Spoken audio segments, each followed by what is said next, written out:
Hi guys, welcome back to my channel. So today I'm going to be showing you how I made this anti-inflammatory smoothie.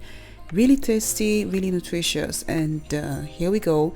So the first ingredient you'll be needing is black pepper, which I'm going to be showing you how much quantity you'll be needing, some turmeric powder, a finger of ginger. But if you're someone that isn't a spicy person, I would advise that you use just a little bit of ginger, some 2 medium size of oranges, 1 medium size carrots, pineapple, as well as some frozen bananas, 1 large frozen banana. So prepping time. The first thing you're going to be doing is you cut your oranges into halves and juice it.